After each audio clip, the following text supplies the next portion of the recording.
Joining me now, as you heard the giggles before, this is the wonderful Sandra Smith, co-anchor of America Reports with John Roberts.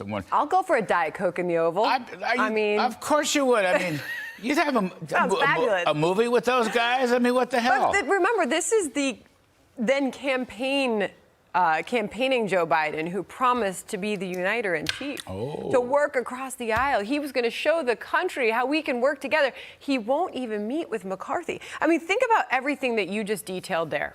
The situation that we're currently in, and just use the economy as an example. We can get into everything else, crime, immigration, all the reasons for which his poll ratings continue to plummet. But you're talking about top voter concern at this moment where he's about to announce another run. 90% say that is their top concern. Their hardships they've been having them for a while. They continue to have them. Many are saying they can't last much longer in this economic environment, living paycheck to paycheck, talking about 2/3 of the country.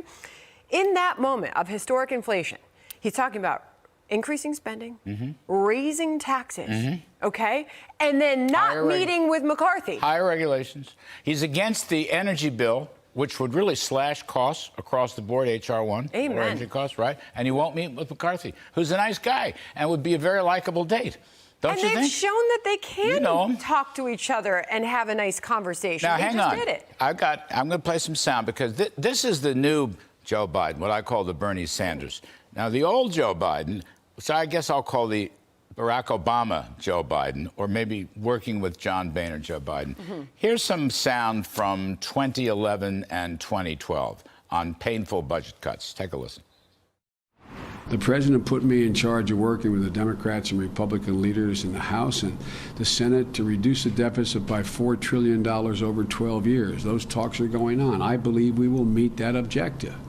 We're talking about here today is cutting waste. We laid out a plan to reduce the federal deficit by $4 trillion over the next decade. And people say, well, how do you do that? Well, we do that by making some very painful cuts. We already cut over $1 trillion, painful cuts.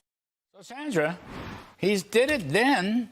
Yeah. Why can't he do it now? It's normal to negotiate, right? I mean, he was a pretty good negotiator. He and Boehner did, by the way, a pretty good deal that markets liked. Yeah. Why won't he do it now? But I mean, think about what McCarthy's asking here. It's not like this is some crazy stuff that McCarthy's presenting to him. I mean, he wants to cut non-defense discretionary spending. He wants to reclaim all that unspent COVID relief funding that's out there.